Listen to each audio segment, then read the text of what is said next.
Hello, this is Josh and welcome to Porfection.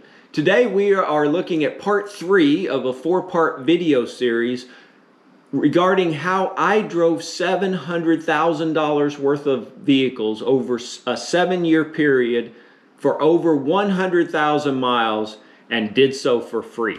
So today's part of the video is about the strategies that I have implemented in order to do that. And part 3, we're dealing with older and fully depreciated vehicles. Now these are often someone's toy or it's something kind of unusual. Now this is a great option for purchasers in a declining market because most of these are already pretty well depreciated, or you have limited funds. Because the initial purchase price on these vehicles is much lower than a new one would be.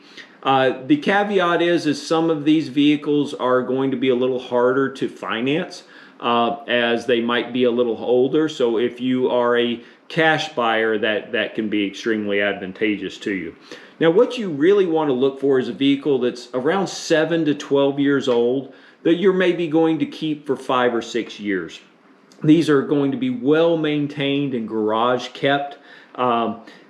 You will want to avoid vehicles that are much older than that because just inevitably you're going to have age-related issues with a car, and those really start to increase in that 15 to 20 year time frame. You want to look for reliable cars with relatively low maintenance costs. You don't really want a Range Rover here, so avoid those kinds of vehicles.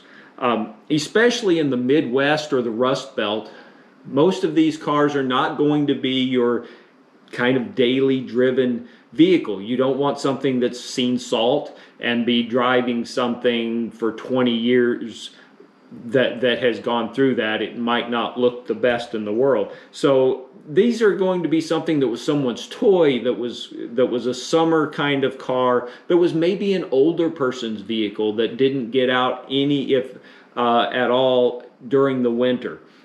So these vehicles have never seen salt. Now you might say, well, I don't really want to spend $20,000 on a 10-year-old car. But the good news is you can often drive these vehicles for 40 to 60,000 miles with a depreciation cost of like $10,000 and often less. So again, you always want to look at what am I purchasing the vehicle for versus what I'm selling it for. As I indicated on our earlier video, oftentimes we just focus on the purchase price, and this one's cheaper than that one. But always look at market trends to try to determine when you're planning on selling your vehicle, what that difference between your anticipated sales price and your purchase price is.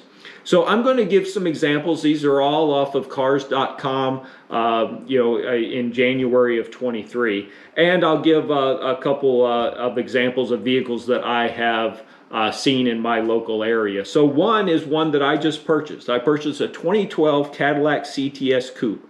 This was a one-owner vehicle, a little over 10,000 miles. It was an excellent service history. This gentleman had changed his oil sometimes in the spring and the fall of the same year and driven 1,000 miles in between. This was basically a 3-season car. It had been gone over by a Cadillac dealer when it was traded in. It came with a short-term dealer-backed warranty. I paid $23,000 for it. Now, cars.com is listing models for sale with 70 to 80,000 miles, and they're consistently asking $18,000 to $20,000. So I mean, knock off a couple $1,000 maybe for what you could actually buy it for, and you see that you're talking about driving something for 60 to 70,000 miles for maybe $5,000 of depreciation.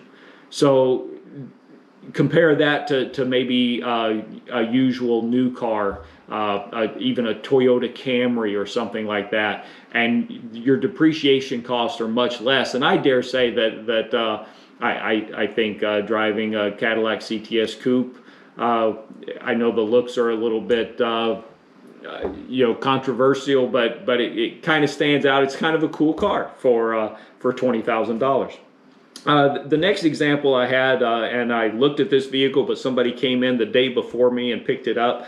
So it was a 2011 Ford Mustang GT Premium, so it had the nice leather and heated seats and so forth. That's the first year of the Coyote 5.0. This was a one-owner car, also with 10,000 miles. Excellent service history, and except for one chip that I saw on the car, it presented as new. Could have bought that car for $25,000. Had brand new tires and an up-to-date Ford service. So Cars.com lists models for sale just like that with 70 to 80,000 miles for $19,000 to $21,000.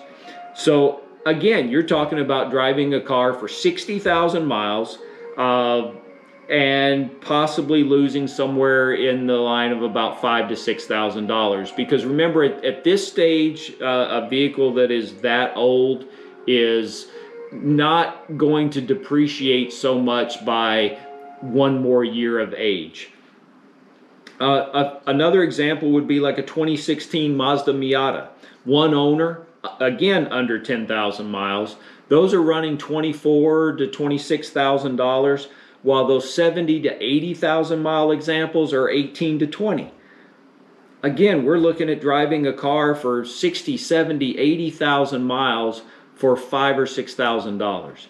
Now, of course, it's very important that these cars be really well maintained, taken care of. I mean, obviously, if you're beating on a car like this, the value is going to be much less. But if you sell a pristine condition 2016 Mazda Miata in 5 or 6 years, again, the difference between your purchase price today and your sales price then is really going to be minimal. Now, if you're not in the Rust Belt, there's a lot of other cars that kind of starts to open up where maybe it was just somebody who just didn't drive a car often rather than not in the winter. Another technique is to look for some of these older cars, but maybe not what people would typically think of when they want to go purchase a car. So for example, a Ford Expedition. Everybody knows what that is. People are going to be on Cars.com or some of the other sites looking for a Ford Expedition or a Chevy Tahoe. But what about an Infiniti QX80? So that's a robust, relatively reliable, based on Nissan architecture and so forth. So you can buy one of those with 30 to 40,000 miles on them for $30,000 to $35,000, around a 2015 model. But yet a 70 to 80,000 mile example is listing for $27,000 to $29,000. So again, we're looking at a few $1,000s difference for a vehicle that you could probably drive 50,000 miles with and really not be running into a large amount of age-related issues.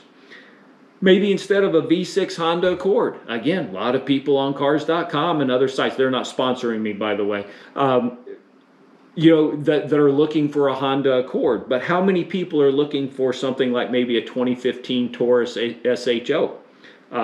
So you can find those with 20 to 30,000 miles on them for $24,000 to $26,000. But a 70 to 80,000 mile example are listing for $20,000 to $22,000. Again, you're talking $3,000 or $4,000, $5,000 depreciation for the mileage that was put on. So this is also a good technique to reduce your cost of depreciation and of owning a vehicle, while also sometimes picking up something that is a bit different, a bit kind of cool, fun to drive, and just not your normal type car that you see sitting in everybody else's driveway. So if you like this video, please hit that like and subscribe button, and return back for the fourth and final rendition of this kind of effort that I'm making, and where we're going to talk about trying to predict a market and purchase that future collectible now. Thank you.